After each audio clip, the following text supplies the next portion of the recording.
Duty officer से बात कर रही है। नमस्कार दोस्तों, 24 दिसंबर साल 1999 की बात है। इंडियन एयरलाइंस की फ्लाइट IC-814 काठमांडू से टेक ऑफ करती है। नाम क्यों बदलना पड़ा था? यही दफन है इसी देश में, इसी मिट्टी में।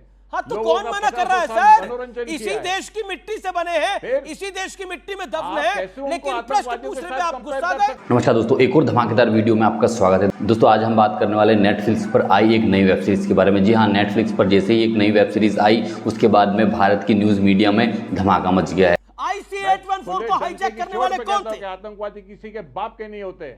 जी हाँ, भारत की न्यूज़ मीडिया पर अब सिर्फ नेटफ्लिक्स की ही खबरें आ रही हैं और नेटफ्लिक्स की ये खबरें इसलिए आ रही हैं क्योंकि हाल ही में यहाँ पर IC-814 का जिन लोगों ने यहाँ पर प्लेन हाईजैक किया था उन लोगों के जो नाम थे उन नामों के साथ यहाँ पर छेड़छाड़ हुई है। The hijackers named by the operatives are Ibrahim Athar, Shahid Akhtar, Sunny Ahmad गाजी, जहूर इब्राहिम और शाकिर। और यहाँ पर क्रिएटर्स द्वारा इन नामों को बदलकर यहाँ पर भोला और शंकर कर दिया है। इसके ऊपर मीडिया में यहाँ पर काफ़ी गर्मागर्मी देखी जा सकती है।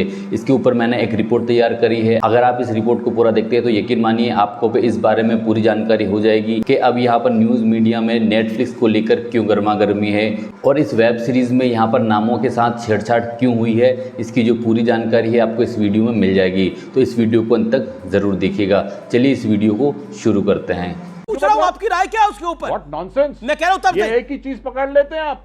एक ही चीज नहीं, ये प्रश्न है। ओके सुबुई, आपको क्यों लगता है नाम क्यों बदलना पड़ेगा? आप मेरे वालिद को नाम क्यों बदलना पड़ता है अमीश? मैं बताती हूँ। हाउ डेयर शहजाद जी सुनिए, कैसे मैं बताती हूँ आपकी आपको हिम्मत कैसे होती है? मैं बताती हूँ नाम क्यों बदलना पड़ता है। ये लोग असफल हो जाते हैं जब ये आतंकवादी संगठन मुसलमान बच्चे को कट्टरवादी आतंकवादी बनाते हैं, तब तो ये लोग फेल कर जाते हैं। फिर ये सोचते हैं कि मुसलमानों की छवि खराब हो रही है, उस छवि को सुधारा कैसे जाए। अरे अगर आपको छवि सुधारनी है तो झूठ बोल के, मक्कारी करके, मैनिपुलेशन करके मत सुधारिए। छवि सुधारनी है तो मुसलमान बच्चों को सही रास्ते पर लगाइए, उनका देश से इस देश के प्रति समर्पण करवाइए। उनसे कहिए कि आप सिर्फ माइनॉरिटी के नाम पे अधिकार मत मांगिए, बल्कि अपने कर्तव्यों का पालन करिए। गौ सुरक्षा में लगाइए, हिमालय को बचाने में लगाइए, भारत की कृषि को बचाने में लगाइए, अच्छे विषयों के लिए मुसलमान बच्चों को आगे बढ़ाइए। ये विषय नहीं है, ये मेरा विषय नहीं है, लेकिन मैं फिर आता हूँ आज की टॉपिक के ऊपर आता हूँ। जी आप अभी शहजाद खान को गुस्सा आ गया। शहजाद खान कह रहे हैं कि ऐसा कैसे बोल सकते हैं। देखिए अभी तक तो क्रिएटिव एक सुबह अपनी टर्न पे बोली और विषय पे ऐसा कैसे बोल सकते हैं? नहीं अभी आपको गुस्सा आ गया कि ऐसे कैसे बोल सकते हैं। ये आज की जनरेशन के मन में सवाल होगा कि यूसुफ खान साहब का नाम इतना सुंदर था, उन्हें उस दौर में नाम बदलना क्यों पड़ा था? ये मधुबाला जी को नाम बदलना क्यों पड़ा था? बड़े ही उम्दा फनकार थे ये लोग, नाम क्यों बदलना पड़ा था? यही दफन है इसी देश में, इसी मिट्टी में। हाँ तो कौन मना कर रहा है सर? इसी देश की मिट्टी से बने हैं, इसी देश की मिट्टी में दफन है, लेकिन प्रश्न पूछने पे आप गुस्सा गए। सर बिल्कुल, आप मेरे फादर के बारे में बात नहीं कर तो रहे हैं। मैंने तो आपसे प्रश्न पूछा कि क्यों करना पड़ा था ऐसा। आपने बोला अभी देश ठीक नहीं चल रहा, तो मैंने बोला पहले देश ठीक चल रहा था, सबको अपना नाम बदल के रहना पड़ रहा था। आप किसी के मैंने आपके ऊपर कभी कोई पर्सनल अटैक नहीं, मैंने पर्सनल सवाल ही नहीं पूछा।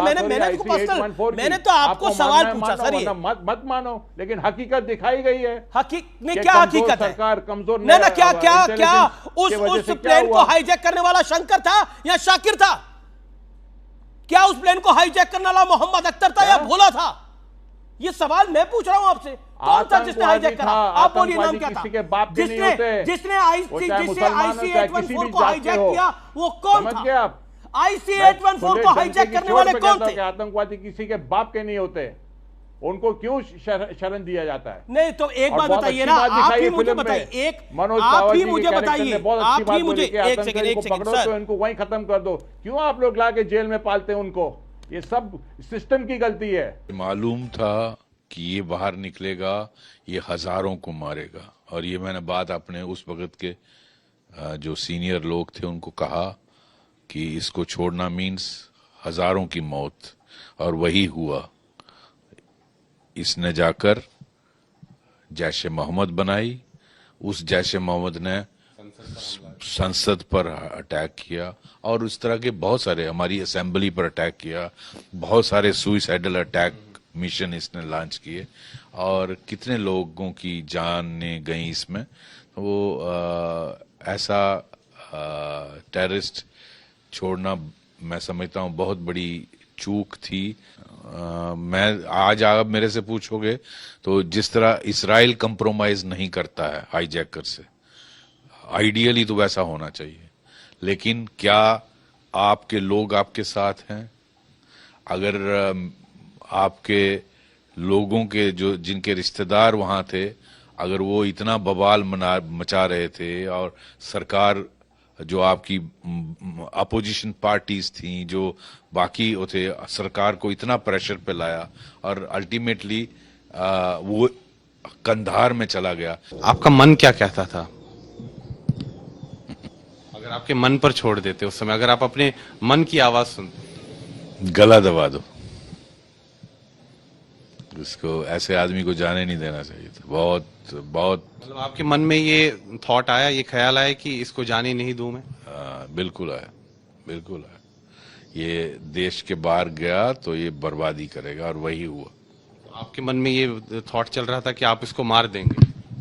किसी के भी मन में ऐसा आएगा। रास्ते में क्या उसने कोई प्रोवोकेटिव बात की, कुछ ऐसा कुछ? नहीं, कोई प्रोवोकेटिव बात नहीं, सिर्फ वो जब उसको पहनाने की कोशिश की मंकी कैप तो वो तस्बीह फेर रहा था।